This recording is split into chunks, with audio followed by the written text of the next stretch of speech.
का third year six semester का big data पढ़ने वाले हैं, जिसकी यूनिट हम सेकेंड स्टार्ट करने जा रहे हैं। सेकेंड यूनिट का पार्ट फर्स्ट, बिग डेटा की सेकेंड यूनिट का पार्ट फर्स्ट स्टार्ट करने जा रहे हैं।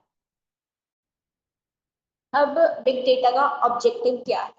The primary objective of big data are to enhance decision making, improve operational efficiency, and gain a deeper understanding of customer behavior and marketing trends. इनकी big data में क्या objective है, कैसे इसे कंपनी यूज कर रही है डेटा को, कैसे कंपनी अलग अलग तरीके से यूज करती है डेटा। फॉर एग्जांपल, इसमें इम्प्रूविंग ऑपरेशन दिया है, सेविंग कॉस्ट हो सकती है उसमें, जिसे कि हम आगे बढ़ने वाले हैं हडूप के अंदर। और मार्केटिंग कंडीशन हो सकती है, यानी कि कस्टमर बिहेवियर क्या हो सकते हैं, या फिर मार्केटिंग में कौन से कस्टमर बिहेवियर के मार्केटिंग ट्रेंड्स क्या है। तो ये सब इसके क्या है, ऑब्जेक्टिव है। तो unit first introduction to big data हमने प्रीवियस लेक्चर में जो है कवर कर ली थी। आज हम यूनिट सेकेंड पढ़ने जा रहे हैं, इंट्रोडक्शन टू हडूप। ये हमारे प्रीवियस ईयर क्वेश्चन है कुछ, जो कि फर्स्ट क्वेश्चन आया हुआ है 2020-21 में। फर्स्ट क्वेश्चन है, how does Hadoop work? Hadoop कैसे काम करता है? सेकेंड क्वेश्चन है, explain the Hadoop distributed file system. हमें एच को इसमें एक्सप्लेन करना है। ये हमारा 21, 22 और 23 में ये प्रीवियस ईयर क्वेश्चन है, ये आया हुआ है प्रीवियस ईयर में। मोस्ट इम्पॉर्टेंट क्वेश्चन है exam of UC. Question third है, write down the step to install Hadoop. कैसे, कौन कौन से इंस्टॉल हडूप के है, स्टेप बाय स्टेप हम एक्सप्लेन करने वाले। ये हमारे 2023, 24 और 2020 में क्वेश्चंस आया हुआ है। क्वेश्चन फोर है हमारा, right down the features of HDFS। क्या क्या फीचर्स होते हैं HDFS के? ये हमारा क्वेश्चन जो है 2023 और 24 में आया हुआ है। क्वेश्चन फिफ्थ है हमारा, explain HDFS architecture. Most important है कि HDFS क्या होता है, उसके आर्किटेक्चर्स हमें एक्सप्लेन करने हैं। ये हमारा 2023 और 24 में क्वेश्चंस आया हुआ है।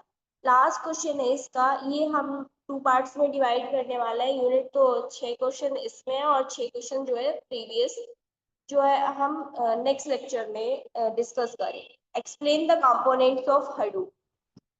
कंपोनेंट्स क्या होते हैं हडूप्स की, ये हमारा 90, 20, 21 में आया हुआ है। ये भी मोस्ट इम्पोर्टेंट की क्वेश्चन है सारे। नेक्स्ट स्लाइड पे चलते हैं। अब हम इसमें जो यूनिट सेकेंड का पार्ट है और उसमें कौन कौन से हम टॉपिक कवर करने वाले हैं। जो कि हमारा फर्स्ट टॉपिक है, अपाचे हडूप।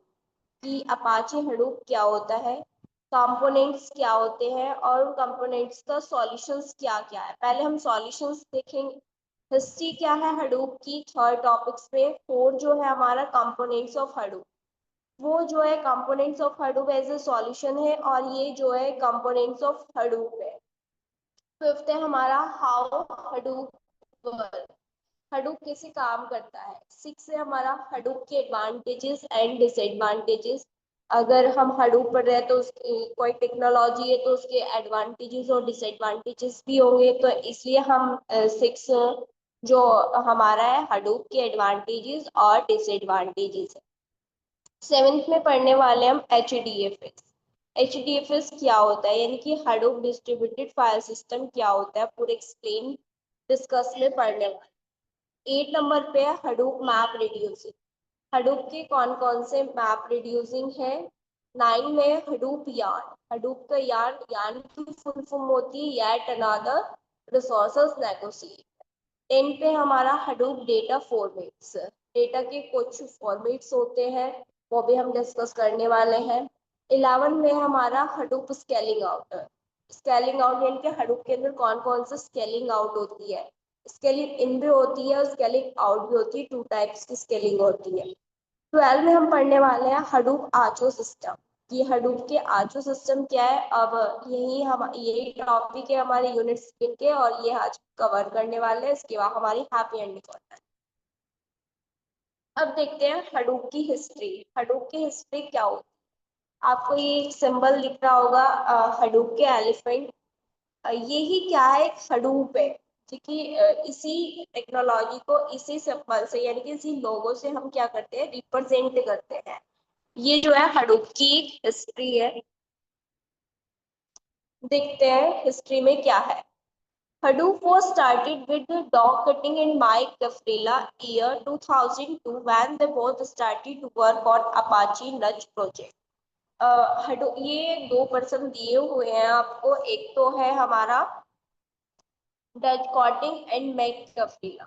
ये 2002 में जो है मैकगफ्रीला और डॉग कटिंग ने जो है एक प्रोजेक्ट को क्या किया था, स्टार्ट किया था, जिस प्रोजेक्ट का नाम था अपाचे नट प्रोजेक्ट। ये स्टार्ट किया था डॉग कटिंग इन माइक गफ्रीला। अब इस अगर हम इसकी हिस्ट्री की बात करें तो मतलब यहाँ पे जो है एक हडूप जो है, हडूप इसका नाम कैसे पड़ा, यानी कि हडूप क्यों कहते हैं इसे, ये हडूप ही क्यों कहते हैं, कुछ और क्यों नहीं कहते। तो क्या ये जो फाउंडर थे इसके, डॉग कटिंग और माइक कैफ्रेला, तो जो डॉग कटिंग थे उनका एक बेटा था। तो उन्होंने क्या किया, वो एक टॉय से खेलता रहता था। वो जो कि टॉय का जो सिंबल था वो एक एलिफेंट का जो सिंबल मैंने दिखाया हुआ है नेक्स्ट स्लाइड में, प्रीवियस स्लाइड में, तो वो ही एक सिंबल था हडूप का। तो वो उससे खेलता रहता था, तो वो क्या करते था, वो उसे हडूप नाम से बोला करता था कि हडूप हडूप। तो जो डॉग कटिंग के साइंटिस्ट थे उन्होंने अपनी जो ये टेक्नोलॉजी प्रोजेक्ट स्टार्ट किया था, तो उसे इसी नाम से उन्होंने इसका नाम रख दिया था, क्या, हडूप। नेक्स्ट देखते हैं Apache Nach project was the process building search engine system. और जब 1 बिलियन पेजेस, जब नच ये अपाचे नच प्रोजेक्ट को प्रोसेस कराया गया, तो वो जो है जब ये टेक्नोलॉजी प्रोसेस आगे कराई गई, तो ये जो है 1 मिलियन पेजेस में इसकी जो है प्रोजेक्ट को लिखा गया था, यानी कि इसकी रिसर्च वगैरह। they include this system will cost around $500,000 software along monthly running cost of $30,000 approximately, which is very expensive. तो क्या था, जब ये 1 मिलियन पेजेस लिखे गए, तो ये क्या था, इसकी कॉस्ट बहुत ज्यादा हो गई थी, यानी कि डॉलर्स में इसकी अप्रोक्स 30,000 जो है इसकी डॉलर कॉस्ट हो गई थी, यानी कि बहुत ज्यादा कॉस्ट हो गई थी। तो मंथली इतना इतना ये हाई, ये प्रोजेक्ट इतना अच्छा हुआ कि इतनी इसकी इनकम हो गई, बहुत ही ज्यादा एक्सपेंसिव हो गया है। So they release project architecture able enough where billions of page so well लेकिन feasible। तो जो डॉग कटिंग थे उन्हें भी जो है इस प्रोजेक्ट को लेकर बहुत ही ज्यादा एक्सपेंसिव हुए वो, तो इसलिए उन्होंने एक फीसिबल ये जो है बहुत मतलब काम में करा था, जो इसकी कॉस्ट ज्यादा और सेल हो, तो उन्होंने इसके ऊपर और सॉल्यूशन करना स्टार्ट कर दिया, यानी कि प्रोजेक्ट का आर्किटेक्चर बना दिया।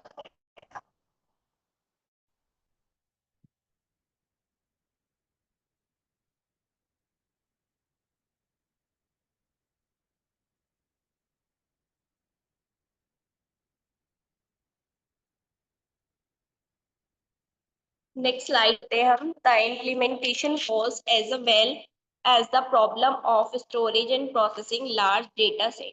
और इस मतलब उनका क्या हो गया, बहुत ज्यादा डेटा स्टोर होने लगा और वो प्रोसेस करने यानी कि लार्ज अमाउंट ऑफ डेटा हमें मिलने लगा, जो उसकी कॉस्ट हो गई बहुत लार्ज हो गई। तो इसलिए उन्होंने एक सॉल्यूशन निकाला उसका। इन 2020 they come across a paper describe the architecture of Google distributed file system called GFS, Google File System, which was published by Google for storing large data sets। यानी कि क्या हुआ, उन्होंने जो है 2003 में एक GFS यानी कि गूगल फाइल सिस्टम का जो पेपर था, वो क्या करा, रिलीज करा उन्होंने 2003 में, जो कि उनका ये पेपर रिलीज हुआ। और बहुत ही ज्यादा स्टोरिंग डेटा के लिए हम उन्होंने ये पेपर रिलीज किया था, जिससे कि लार्ज डेटा सेट्स जो है इसमें जो है स्टोर हो जाए Google file system. Now they release the paper can solve their problem of storing very large file which being generated because of web querying, indexing, processing, but this paper just knows the half solution of the problem. लेकिन वो इस जो ये problem solve हुई उनकी, तो वो क्या थी, सेटिस्फाई नहीं थे इस प्रॉब्लम से कि उन्हें जीएफएस तो मिल गया, लेकिन अभी वो क्या हुए थे, सेटिस्फाई नहीं हुए थे। फिर उन्होंने एक फाइल और जनरेट की 2006 में, जिस जो कौन सी थी, मैप रिड्यूसिंग थी। उसको डेवलप करना उन्होंने स्टार्ट किया। उन्होंने उसमें जो है 600 लाइंस की कोडिंग करी, फिर से कोडिंग करनी स्टार्ट करी, और 500 लाइंस की कोडिंग फिर से उसमें क्या करगी, एचडीएफएस में कर दी गई। यानी कि 600 लाइंस की जो कोडिंग थी वो उन्होंने जीएफएस में करी थी, और 500 की लाइन की कोडिंग जो है वो एचडीएफएस में करी गई। तो इसलिए ये लॉन्च हुआ। फिर ये जो है 2006 में हडूप का एक वर्जन रिलीज हुआ था जिसका नाम रखा गया था 0.1। ये है इसकी हिस्ट्री कि हडूप की हिस्ट्री क्या है, कैसे उन्होंने कौन से ईयर्स में कौन से प्रोजेक्ट्स को लॉन्च करा। एक पहले सबसे पहले अपाचो नच को उन्होंने रिलीज करा, फिर 2003 ने जब उससे भी उन्हें सेटिस्फाई नहीं हुआ तो उन्होंने दूसरी फाइल प्रोजेक्ट लॉन्च किया 2003 में जिसका नाम था जीएफएस। फिर उन्होंने 2016 में जो जीएफएस था उसमें 6,000 की लाइंस की कोडिंग की थी, लेकिन उन्होंने फिर जो है जीफिस के बाद जो है 500 लाइंस की कोडिंग की। तो ये जो लॉन्च हुआ था वो हुआ था 2 अप्रैल 2006 में का एक वर्जन जिसको हम बोलते हैं हडूप 0.1। नेक्स्ट देखते हैं हम अपाचे हडूप। अपाचे हडूप क्या होता है? Apache Hadoop is an open source software framework used for distributed storage and processing of large data set across cluster of computing। Hadoop जो है यानी कि ओपन सोर्सेस प्लेटफॉर्म पे किया जाता है, यानी कि मतलब क्या होता है कि जहाँ पे हमें कोई भी मनी पे नहीं करनी होती है उसे हम क्या बोलते हैं, ओपन सोर्स। यानी कि हम वहाँ पे अपना काम तो कर रहे हैं, यानी कि इजीली उसे यूज तो कर रहे हैं, लेकिन हमें क्या कर रहा है, अपने डेटा को स्टोर करने के लिए या फिर उसे कंपटीशन करने के लिए या उसे परफॉर्म कराने के लिए हमें क्या नहीं करने में, पैसे पे नहीं करने होते हैं, तो उसे हम क्या बोलते हैं, ओपन सोर्स सॉफ्टवेयर। इट्स और हमारा जो लेट अबाउट डेटा है हम इजीली उस पर क्या कर देते हैं, डेटा को प्रोसेस करा देते हैं in the form of clusters. Clusters क्या होते हैं? क्लस्टर जो है ग्रुप्स ऑफ सेल्स होता है, यानी कि ग्रुप्स ऑफ कंप्यूटर होते हैं, उनको क्या बोलते हैं यहाँ पे, क्लस्टर्स बोलते हैं। It is designed to handle failure and provide a highly available service on inexpensive hardware, making it a co-effective solution of big data analytics। अब क्या हुआ जब इसको मतलब लॉन्च कर दिया गया तो उसके बाद हमारा अपाचे हडूप आया, तो इसमें भी जो है कुछ फेलियर होने के चांसेस थे। तो जो हमारे यानी कि हमें आउटपुट डिजायर नहीं मिल पा रहे थे, हमारे जो हम डेटा को प्रोसेस करा रहे हैं या फिर उसे स्टोर कर रहे हैं डेटा को, तो उसमें भी हम जो है आउटपुट डिजायर नहीं मिल पा रहा था।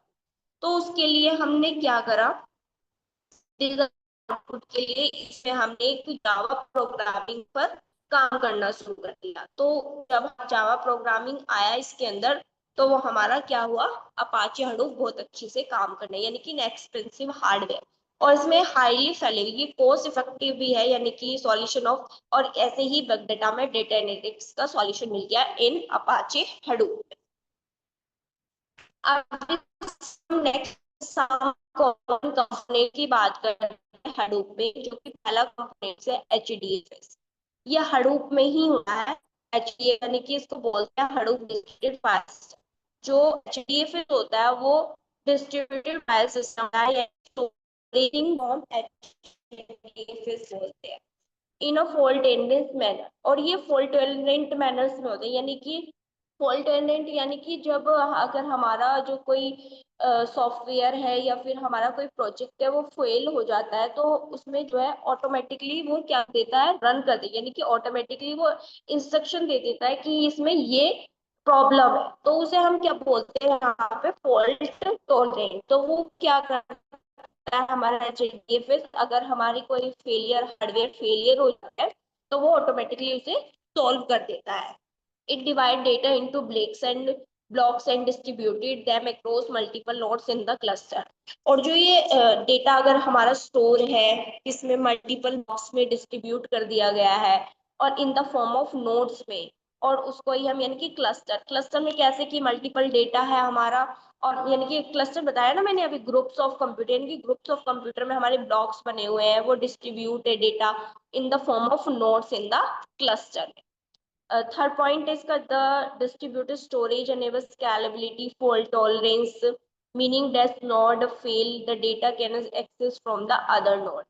यानी कि जो हमारा डिस्ट्रीब्यूटेड स्टोरेज है, जो इसमें स्केलेबिलिटी हम यूज कर रहे हैं, वो फॉल्ट टॉलरेंस से कर रहे हैं। मीनिंग फॉल्ट है यानी कि वन नोड अगर हमारी फेल हो जाती है तो डेटा एक्सेस कराने के लिए हम अदर नोड्स का यूज कर सकते हैं। अब देखते हैं map reducing. Map reducing, it is a program model for processing large data sets in parallel. It divided the processing task into two phases, map phase and reduce phase। ये जो होता है हमारा प्रोसेसिंग डेटा होता है, map reduce, जैसे HDFS क्या था, स्टोरेज और स्टोरेज यूनिट, और मैप रिड्यूसिंग क्या होता है हमारा प्रोसेसिंग यूनिट। इन्हें याद करना, छोटे छोटे से पॉइंट है ये। HDFS जो है हमारा स्टोरेज यूनिट होता है, मैप रिड्यूसिंग हमारा प्रोसेसिंग यूनिट है। यानी कि हमारे पास बहुत डेटा, बहुत बड़ा डेटा है, उसको प्रोसेसिंग कराते हैं हम, वो भी किस फॉर्म में, पार्लर फॉर्म में, तो वो किस में होता है हमारा मैप रिड्यूसिंग में। ये टू पार्ट्स में प्रोसेसिंग कराता है, टू यानी कि टू फेजेस में, एक होता है हमारा मैप फेजेस और दूसरा होता है रिड्यूस फेजिंग। जो मैप फेसेस होता है वो पैरेलल करता है क्लस्टर फॉर्म, यानी कि मल्टीपल्स ग्रुप्स ऑफ कंप्यूटर्स में जो है जो हमारी फेसेस होती है वो मैप फेसेस होती है। लेकिन जो रिड्यूस फेज होती है वो हमारे जो जब उसका रिजल्ट आ जाता है एग्रेटिव रिजल्ट, तो उसमें क्या करते हैं हम, मैप रिड्यूसिंग मैप फेज का दूसरा फेज जो होता है वो उसमें किया जाता है, रिड्यूस फेज। अब थर्ड जो बात करते हैं हम, यार्न जो होता है हमारा येट अनदर रिसोर्स नेगोटिएटर होता है, ये इसकी फुल फॉर्म है यार्न की। और yarn is a cluster resource management system. अब जैसे हम HDFS को स्टोरेज यूनिट बोल रहे हैं और मैप रिड्यूसिंग को हम डेटा प्रोसेसिंग करा रहे हैं यानी कि पैरेलल फॉर्म में, ऐसे ही हमारा यार्न भी होता है। यार्न को हम जो है, जो रिसोर्स मैनेजर होता है यानी कि एक CPU मेमोरी एलोकेट करता है, ऐसे ही हमारा यार्न काम करता है। इसमें जो है हमारे it enable to execute various types के प्रोसेसिंग होते हैं map reducing on the Hadoop cluster. पहला होता है YARN manager allocate of resource like CPU and memory different task. ये हमें जैसे कि डिफरेंट टास्क दे देता है, उन्हें परफॉर्म, उन पे हमें प्रोग्राम्स को रन करा देता है, जॉब्स में भी हम इसको असाइन वगैरह कर लेते हैं। यूटिलाइजिंग ऑफ द क्लस्टर्स, ये तीन फॉर्म में होता है, रिसोर्स मैनेजर्स में, नोड मैनेजर्स में और एप्लीकेशन मास्टर में, तीन तरह से होता है। वैसे तो रिसोर्स मैनेजर में ही हम इसको कराते हैं, परफॉर्म कर। अब इसकी बात करते हैं some common framework of work. अभी तक हमने इसके कंपोनेंट्स की बात करी, अब इसके फ्रेमवर्क्स की बात कर लेते हैं कि हडूप में हम कौन कौन से फ्रेमवर्क का यूज करते हैं। सबसे पहला आता है हडूप। हडूप में हम तीन जो फ्रेमवर्क होते हैं, तीन फ्रेमवर्क का काम करते हैं। पहला होता है HDFS, Hadoop distributed file system.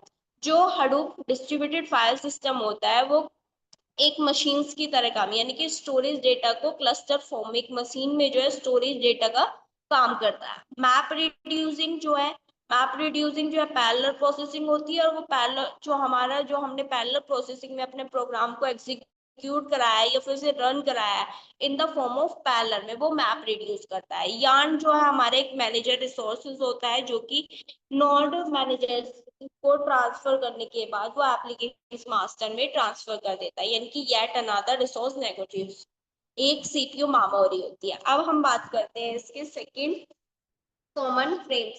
Second common frame होता है हमारा hive. SQL language provide a way to query and analyze data in HDFS using SQL like syntax, making it easier to work with large data set than using MapReduce directly। Hive क्या होता है।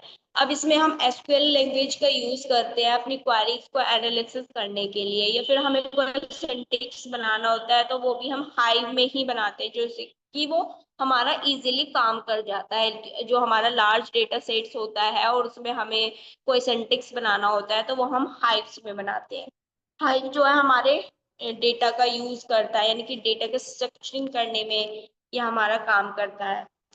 और अगर हमारा data store हो रहा है, वो एक वेल स्ट्रक्चर देता है in the form of data में, तो वही हमारे किसकी मदद से होता है, हाइव की मदद से हम करते हैं। ये इसका सेकेंड फ्रेमवर्क था हडूप का। अब डेटा अवेयरिंग हाउस डिजाइनिंग, मैंने बताया डेटा अवेयर टास्क है, यानी कि ये क्या करता है, हाइव जो है यूज करता है डेटा की स्ट्रक्चर करने में। आपका डेटा है वो ऐसा तो यानी कि स्टोर नहीं हो रहा है, वो जो है वेल स्ट्रक्चर फॉर्म में स्टोर हो जाके हो, वो डेटा जो फॉर्म स्ट्रक्चर जो वेल डन स्ट्रक्चर मिलती है वो किसकी मदद से मिलती है, हमारी हेल्प की मदद। और बैच प्रोसेसिंग कराने में होती है तो वो भी हम हाइव की मदद से कराते हैं। अब थर्ड बात करते हैं हम पिग्स की। पिग्स क्या होते हैं? Pigs Latin described scripture language for transforming and processing data. Next point है इसमें डेटा ट्रांसफॉर्मेशन, डिजाइनिंग करने में या फिर कोई करना होता है वो हम पिक्स में करते हैं। यानी कि जो एसक्यूएल लाइन लैंग्वेज है, यानी कि डेटा के टाइप्स जो हमने पढ़े हुए थे, स्ट्रक्चर, अनस्ट्रक्चर और सेमी स्ट्रक्चर वाले। जो सेमी स्ट्रक्चर होता है वो हम पिक्स में यूज करते हैं, यानी कि डिफरेंट टाइप्स के जो डेटा थे हम डिफरेंट टाइप्स के डेटा यूज कर रहे थे किसी इंफॉर्मेशन को ट्रांसफॉर्मेशन की, या फिर अपने जो क्वारीज वगैरह ये डिजाइन थे उसको ट्रांसफॉर्मिंग कराने के लिए हम जो सेमी स्ट्रक्चर का यूज करें, उनके डिफरेंट टाइप्स ऑफ डेटा का, तो वो हम किस में करते हैं, स्ट्रक्चर फॉर्म में भी कर लेते हैं और सेमी स्ट्रक्चर यानी कि अनस्ट्रक्चर यानी कि डिफरेंट टाइप्स ऑफ डेटा, तो वो हम किस में करते हैं, पिग्स में करते हैं।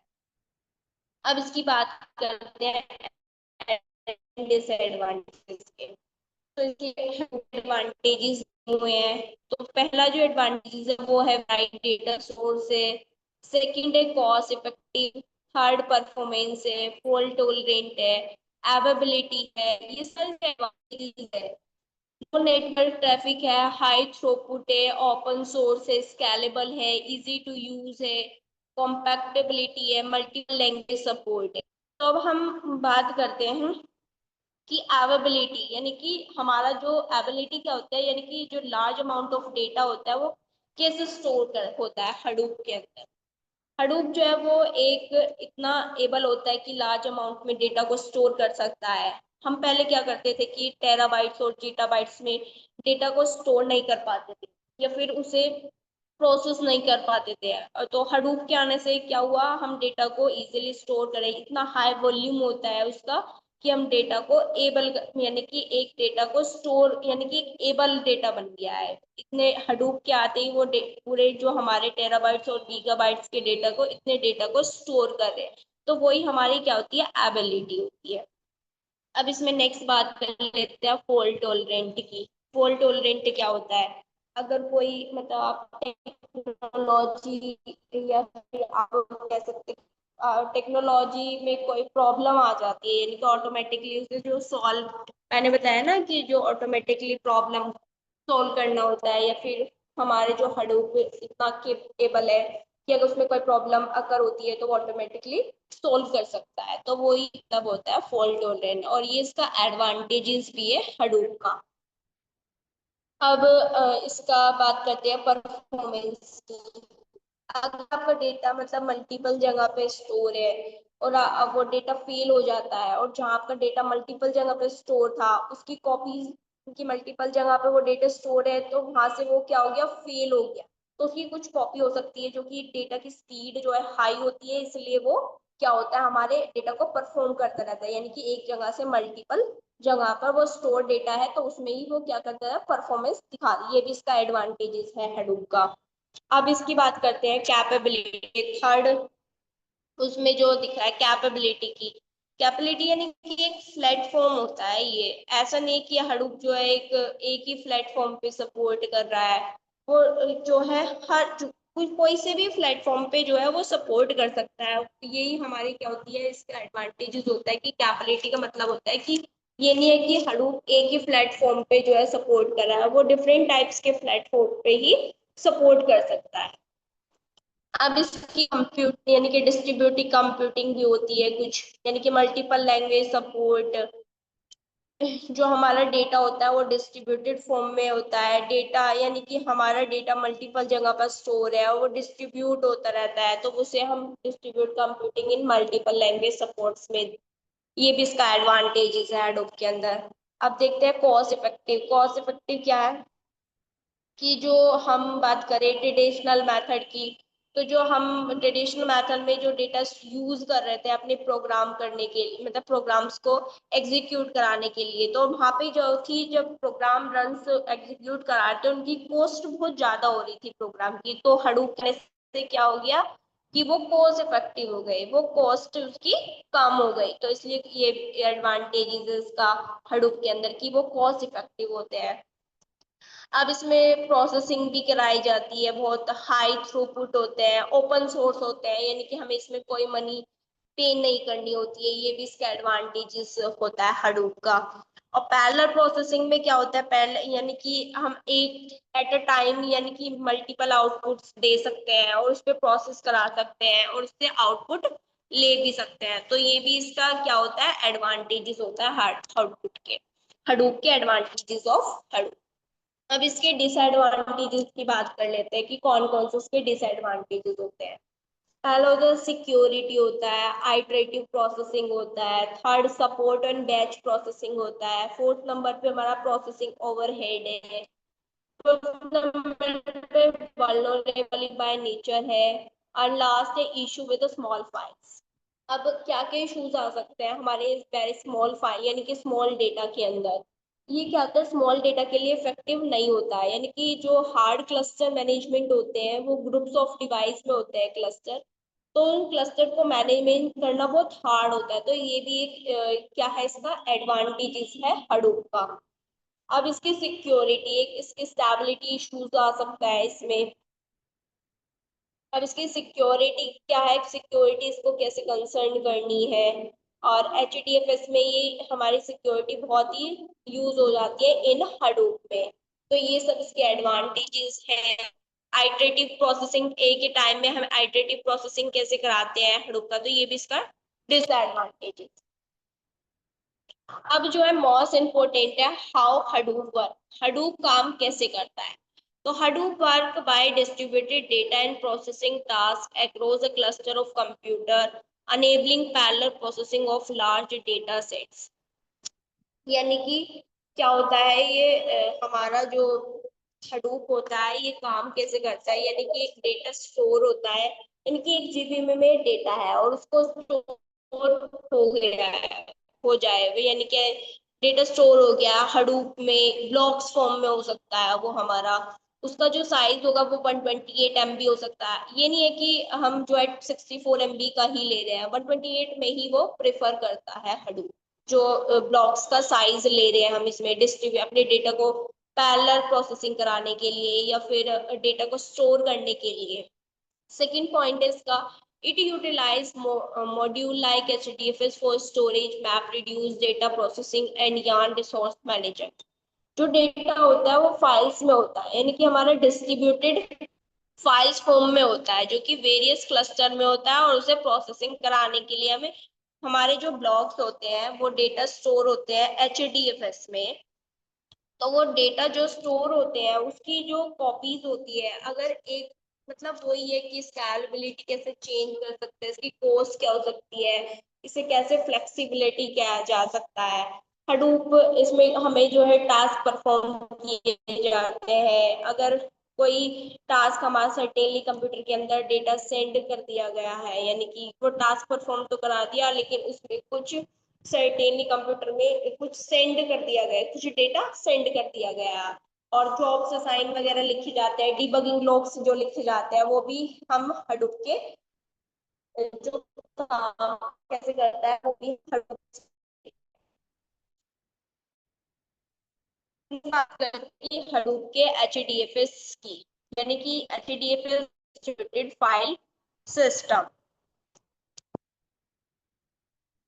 HDFS Hadoop, इसकी फुल फॉर्म है Hadoop Distributed File System is the primary storage system for the Apache Hadoop framework, a distributed processing framework designed for handling large data sets. It allows Hadoop to store and access data across a cluster of machines, enabling parallel processing and analyzing of big data. यानी कि जो हमारा data होता है large amount of data sets में होता है, यानी कि पीटाबाइट्स एंड जीटाबाइट्स में होता है, उसका वॉल्यूम जो होता है बहुत लार्ज होता है HDFS के अंदर। और हमें पता है कि ये डेटा स्टोरेज यूनिट होती है, इसमें डेटा स्टोर होता है। ये अब डेटा तो स्टोर हो रहा है और मतलब इस डेटा का यूज कैसे करते हैं आप हम, और उस डेटा का यूज तो कर रहे हैं लेकिन उसमें भी हमें क्या फेस करनी पड़ रही है। जैसे ही HDFS हमारा प्रॉब्लम सॉल्विंग हो गया है, ये हमें डेटा को एनालाइज करने के लिए हमें इसमें जो है कॉस्ट पे करनी। पहले क्या था, हमें इसमें डॉलर्स में कॉस्ट पे कर रहे थे, लेकिन HDFS के आने से हमें क्या बेनिफिट्स हुआ है कि हमें कोई पे कॉस्ट करनी नहीं होती है HDFS में। इसमें डिफरेंट डेटा सर्वर्स पर हम फैचेस कर सकते हैं। बहुत डिफिकल्ट, मतलब पहले क्या था, हमें फैचेस कराने में बहुत डिफिकल्टी होती थी, तो लेकिन हम सारे प्रॉब्लम्स किसने सॉल्व कर दी है, HDFS। तो ये HDFS क्या है, हमारा प्रॉब्लम सॉल्विंग भी है और डेटा को स्टोरेज भी कहा जाता है इसको। अब इसमें जो है ये कुछ पॉइंट्स दिए हुए हैं, जैसे स्केलेबिलिटी है, फॉल्ट टॉलरेंट है। तो स्केलेबिलिटी क्या है, HDFS can scale to handle terabytes petabytes में जो डेटा हमारा जनरेट हो रहा था, वो डेटा को एनालाइज कर रहे थे हम। और जो इसकी कॉस्ट है वो ओपन सोर्स हो गई, यानी कि कोई पे नहीं कर पाता है। और फॉल्ट टॉलरेंट यानी कि अगर फेलियर हो जाता है हमारा कोई प्रोग्राम या कोई प्रोजेक्ट, तो वो ऑटोमेटिकली क्या कर देता है, उसको फिर से स्टार्ट कर देता है। अब करते हैं हम हडूप यार्न। हडूप यार्न क्या होता है हमारा इसके अंदर। यार्न की फुल फॉर्म जो होती है हमारी, another resource negotiator job scheduling framework, Apache Hadoop ecosystem. It allows multiple applications to share same Hadoop cluster resource, enabling efficient resource utilization and multi-tenancy. Yarn is responsible for allocate resource to application and scheduling tasks on different nodes with the cluster. जो yarn होता है वो हमारा एक क्या होता है, resource management, यानी कि CPU वगैरह जो मेमोरी होते हैं उसे एलोकेट करने का जो काम होता है वो यार्न करता है। और इसमें हम डिफरेंट टाइप्स के नोड्स को क्लस्टर फॉर्म में रन कराते हैं। तो जो कि पहला आर्किटेक्चर, पहली जो रिसोर्स है वो हमारी, जो पहली जो नोड्स है वो है रिसोर्स मैनेजर, सेकंड है नोड मैनेजर और थर्ड है एप्लीकेशन मास्टर। जो रिसोर्स मैनेजर होती है वो एक क्लस्टर में ही रिसोर्स मैनेजर होता है, यानी एक ही रिसोर्स मैनेजर होता है और ये मास्टर सर्वर्स की तरह काम करती है। अगर मैं एग्जांपल दूं, फॉर एग्जांपल अब टीचर एक क्लास में टीचर है और पढ़ा रहा है और बच्चों को क्या कर रहा है, एक मास्टरिंग यानी कि इंस्ट्रक्शन दे रहा है कि तुम ये नोट्स लिखो, ये पढ़ो। तो ऐसे ही हमारी रिसोर्स मैनेजर काम करती है। और जो नेक्स्ट हमारी नोड मैनेजर, नोड मैनेजर क्या काम करती है, जो कि हमारा और रिसोर्स मैनेजर जो हमें जो होती है इनमें लोकेशन फाइंड आउट करने का भी करती है कि रिसोर्स में कौन सा डेटा कहाँ पे प्रोवाइड करना चाहता है, तो वो हमारा कौन काम करता है, रिसोर्स मैनेजर। नोड मैनेजर क्या है, an agent to resource cluster that manages on that node, यानी कि जो एप्लीकेशन मास्टर, ये जो है एक सिंगल एप्लीकेशन का काम होता है, इनकी इसको हम क्या बोलते हैं, ऐप बोल देते हैं। जो एप्लीकेशन मास्टर है इसको ऐप मास्टर बोल देते हैं। Execute individual application. और जो नोड, जो नेम नोड होती है, इसमें नेम जो नोड मैनेजर दिया हुआ है, जो नेम नोड होती है वो एक ही क्लस्टर में एक ही रिसोर्स होता है, बट मल्टीपल नेम नोड हो सकती है इसमें। ये इसमें कंफ्यूज मत हो जाना कि रिसोर्स मैनेजर में तो जो है वो एक ही क्लस्टर में एक ही रिसोर्स मैनेजर होंगे, लेकिन जो हमारी जो नेम नोड होती है उसमें एक ही रिसोर्स होता है और मल्टीपल नेम नोड होता है। होती है। जो नेम नोड होती है उसमें मल्टीपल्स होती है। अगर हम नेम नोड में डेटा स्टोर होता है तो हमें क्या करती है, एक इंस्ट्रक्शन दे देती है, यानी कि एक हार्ट बीट की तरह वो एक इंस्ट्रक्शन सेंड कर देती है किसको, रिसोर्स मैनेजर को। और जो हमारी नेम नोड होती है वो उस इंस्ट्रक्शन लेती है फिर रिसोर्स मैनेजर से और उसको पर क्या कर देती है, इन सिंगल नोड। अब यहाँ पे हम सिंगल नोड किसे बोल रहे हैं, यहाँ पे एप्लीकेशंस मास्टर जो है वो ये सिंगल नोड होती है। तो ये क्या था, जो कि तीन मेन पॉइंट्स थे इसमें, रिसोर्स मैनेजर और एप्लीकेशन मास्टर। नेक्स्ट, अब हमारे हडूप के जो है डेटा फॉर्मेट्स होते हैं जो कि इसमें पिक्चर्स में दिखाए हुए हैं। जो कि फर्स्ट जो होता है वो हमारा होता है परक्वेट। परक्वेट क्या होता है अब हमारा,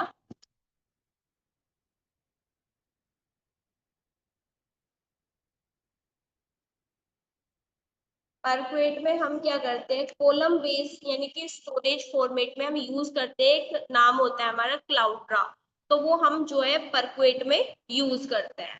सेकंड होता है हमारा एवरो। एवरो जो है हमारा, एवरो हम यूज करते हैं इसमें एक कोऑर्डिनेशन के लिए हम यूज करते हैं। ओआरसी फाइल का यूज करते हैं। ओआरसी की फुल फॉर्म होती है ऑप्टिमाइज रो कोलमनार, यानी कि हम आरसी फाइल को जब फॉर्मेट कर देते हैं एक बेटर कंप्रेशन के लिए तो हम ओआरसी फॉर्मेट का यूज करते हैं। और आरसी फाइल, ये नेक्स्ट दिख रही है आपको, आरसी फाइल इसकी फुल फॉर्म होती है रिकॉर्ड कोमलार फाइल। ये डेटा स्टोरेज होते हैं in the form of column, और ये डिवाइड कर देती है ग्रुप्स ऑफ, यानी कि जो हमारे डेटा जो है रो कॉलम में की फॉर्म में थे तो ये डिवाइड कर देती है सिर्फ रो, जो हमारे ग्रुप्स में थे सिर्फ रो फॉर्म में ये डिवाइड कर देती है आरसी फाइल। और जो ये हमारी होती है सीक्वेंस फाइल होती है, टेक्स्ट वगैरह लिखते हैं हम, जो टेक्स्ट डॉट टेक्स्ट में ये डॉट कॉम लगा के वो हम टेक्स्ट फॉर्म में लिखते हैं in the form of sequence file में। ये हमारे जो है कुछ सेवन, जो हमारे सिक्स जो है डेटा फॉर्मेट्स थे, मोस्ट इम्पोर्टेंट है ये भी हडूप के अंदर। सेकंड आता है हमारा Hadoop scaling out. Hadoop scaling out two types के होते हैं, ये भी स्केलिंग अप और स्केलिंग आउट। इन्हें हम जो है सेकंड नाम से भी बोल सकते हैं। जो स्केलिंग अप है वो हमारा वर्टिकली होता है और जो इसका स्केलिंग आउट है वो हमारा हॉरिजॉन्टल स्केलिंग होता है। जो अब स्केलिंग आप यानी कि वर्टिकल स्केलिंग की बात करते हैं, वर्टिकल स्केलिंग में क्या करते हैं हम, यानी कि ऐड मोर रिसोर्सेज। कुछ अगर हमें रिसोर्सेज ऐड करने होते हैं, यानी कि फॉर एग्जांपल तुमने जो है 10 GB की रैम लगाई हुई है, लेकिन उसे जो नीड है उसमें जो है वर्टिकल स्केलिंग कराने के लिए हमें 20 GB की जो है नीड है, तो उसमें हम ऐड यानी कि हमें जो है 10 GB ऐड करनी होगी, वो जो कि सेम सर्वर्स में ही ऐड होगी, यानी कि एक्स्ट्रा जो रैम है वो हमारी सेम सर्वर से ही मिलेगी। तो जो वो हम ऐड कर रहे हैं तो वो हमारी किस में होती है, स्केलिंग अप या फिर वर्टिकल स्केलिंग बोल सकते हैं हम। और स्केलिंग आउट यानी कि हॉरिजॉन्टल स्केलिंग। हॉरिजॉन्टल स्केलिंग में हम मोर मशीन्स को मैच करते हैं, यानी कि हमें जो है हमारे पास जो है 10 GB की मशीन है, उसमें तो हम जीबी की है तो जीबी की रैम यूज कर रहे हैं। अब यहाँ पे हम किसकी यूज कर रहे हैं, मशीन्स को यूज कर रहे हैं। किसमें, हॉरिजॉन्टल स्केलिंग में। हॉरिजॉन्टल स्केलिंग में क्या कर रहे हैं, मशीन्स को यूज कर रहे हैं, यानी कि हमारी जो 10 GB की मशीन्स है तो उसमें हम 10 GB की ही मशीन ऐड करेंगे। कोई 20 हमें एड्स नहीं करने जाने हैं। अगर हमारी 10 GB की मशीन है तो हम उसमें 10 GB की ही ऐड करेंगे, उसमें मशीन्स ऐड कर रहे हैं, कोई रैम वगैरह ऐड नहीं करेंगे। तो वो इसमें ये डिफरेंस है स्केलिंग आउट और स्केलिंग अप में। नेक्स्ट स्लाइड की बात करते हैं हम, हडूप इकोसिस्टम। हडूप इकोसिस्टम क्या होता है, इसमें हमारा ओजी होता है, सुग्गा होता है, फ्लूम होता है, जू कीपर। जो कि हम किस में देखते हैं, ये आपको डायग्राम दिख रहा होगा, डेटा मैनेजमेंट। जो हमारे फर्स्ट रो में है वो हमारे सारे डेटा मैनेजमेंट है। हाइव, ये टूल्स वगैरह मैंने फर्स्ट उसमें पढ़े थे, जो हाइव होता है, पीक होता है, मेग आउट होता है, एवर होता है, स्कूप होता है, वो डेटा को एक्सेस कराने में हम ये सारे इकोसिस्टम का यूज करते हैं। Map reducing, yarn for data processing, HDFS और हाइव डेटा स्टोरेज। अब देखो, जो HDFS होता है और H हाइव होता है, यानी कि ये दोनों क्या होते हैं? HDFS डेटा स्टोरेज होता है, और डेटा, जब हमारा डेटा स्टोर तो हो गया है, लेकिन अब उसे प्रोसेस कौन करा रहा है? प्रोसेसिंग। यहाँ पे प्रोसेसिंग का जो काम कर रहा है वो मैप रिड्यूसिंग और यार्न कर रहा है। मैप रिड्यूसिंग कैसे? यानी कि ग्रुप्स ऑफ, यानी क्लस्टर्स मैनेजमेंट में, ग्रुप्स ऑफ सेल्स में ये मैप रिड्यूसिंग कराता है। और यार्न्स जो है हमारे, जैसे कि CPU की मेमोरी वगैरह हमें रिसोर्सेज मैनेजमेंट में करनी होती है, तो वो हम डेटा को प्रोसेस कराते हैं in the form of map, reduce and yarn. फिर ये क्या करता है? डेटा को प्रोसेस तो हो गया है, लेकिन उसे एक्सेस कराने होते हैं। तो एक्सेस कराने के लिए हम हाइव, पिग, मेगाउट, एवरोस, इन सब का जो है डेटा को एक्सेस कराते हैं। फिर जो है उस डेटा को एक्सेस कराने के बाद डेटा को मैनेज करना होता है। तो जो मैनेजमेंट का काम करता है, मैनेजमेंट का जो काम करता है वो ओजी करता है, चुकवा करता है, फ्लूम करता है, जू कीपर करता है। तो ये काम कौन करता है? Data management. अब इसमें देख लेते हैं कि ये होते क्या। HDFS क्या होता है? Hadoop distributed file system. तो पहला तो HDFS है कि हडूप डिस्ट्रीब्यूटेड फाइल सिस्टम क्या होती है। ये हडूप डिस्ट्रीब्यूटेड फाइल सिस्टम यानी कि डेटा प्रोसेसिंग का जो स्टोरेज यूनिट होती है वो हमारी HDFS होती है। यान या रिसोर्स मैनेजमेंट होता है हमारा। और मैप रिड्यूसिंग जो है डेटा प्रोसेसिंग होती है in the form of parallel processing. जो स्पार्क होता है वो एनालिटिक ऑपरेशंस करता है इन द मेमोरी को डेटा में प्रोसेस कराने के लिए। पिग जो होता है, पिग हमारा पिग और हाइव जो है ये स्टैटिक्स होते हैं, यानी कि अगर हमारी क्वेरी आई है तो ये सॉल्व कर पाएंगे, ना तो नहीं करेंगे। ये जो है स्टैटिक फॉर्म में होते हैं। H base. अब जो HBase होता है वो हमारे जो लैंग्वेजेस होती है SQL डेटाबेस में, इनके लिए हम यूज करते हैं। मेगाउट, स्पार्क जो है मशीन लर्निंग जो एल्गोरिथम्स बनाई जाती है वो मेगाउट स्पार्क में होते हैं। सोलर्स में हम सर्चिंग एंड इंडेक्सिंग का यूज करते हैं। जू कीपर एक मैनेजिंग क्लस्टर होता है और ये कोऑर्डिनेशन का भी काम करता है। ऊजी जो है जॉब शेड्यूलिंग होता है, और इसमें हम लोग कलेक्टर्स का यूज करते हैं, यानी कि एक फ्लूम वगैरह बनाते हैं, तो वो जॉब शेड्यूलिंग में ही हमारा आता है। आई होप आपको हडूप जो है समझ में आ गया होगा। Thank you. Thank you student. Thank you ma'am, thank you student.